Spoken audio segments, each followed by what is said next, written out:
Russian President Vladimir Putin arriving today in North Korea for the first time in more than 2 decades to meet with Kim Jong-un for the second time in 9 months. The meeting causing some international concern as U.S. National Security spokesman John Kirby says the White House is worried, quote, about the deepening relationship between these two countries. Joining us now is Gatestone Institute senior fellow and China is Going to War author, Gordon Chang. Gordon, it's always great to talk to you.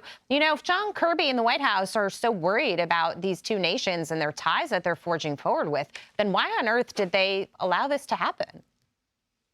There's very little that we could do to stop it. And it's not just North Korea and Russia ties.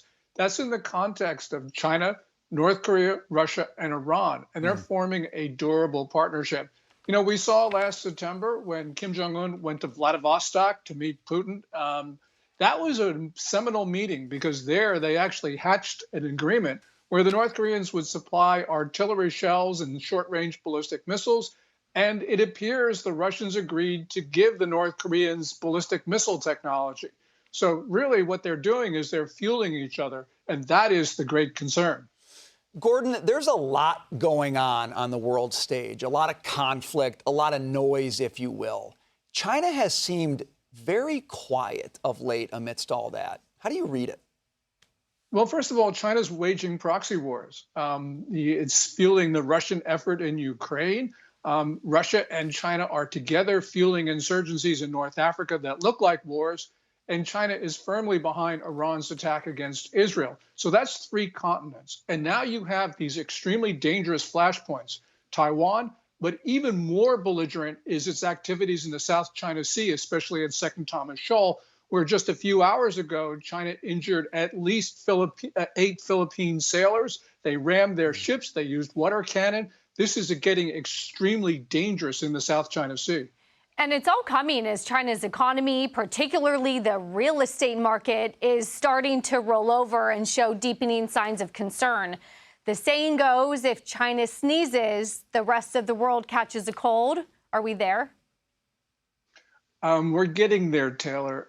Clearly, the Chinese economy now is not growing at the 5.3% pace that they claimed for Q1.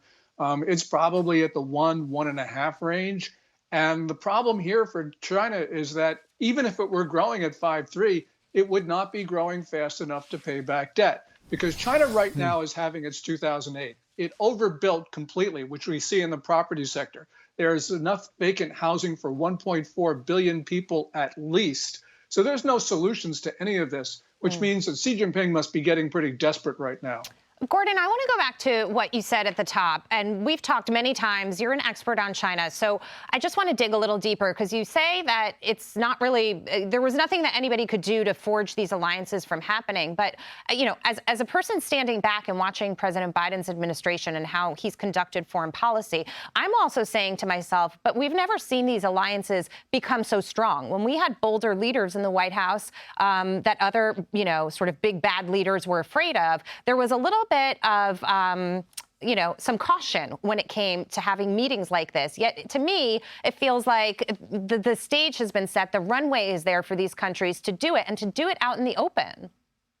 That's perceptive. You know, Xi Jinping and Vladimir Putin have always been on the same page.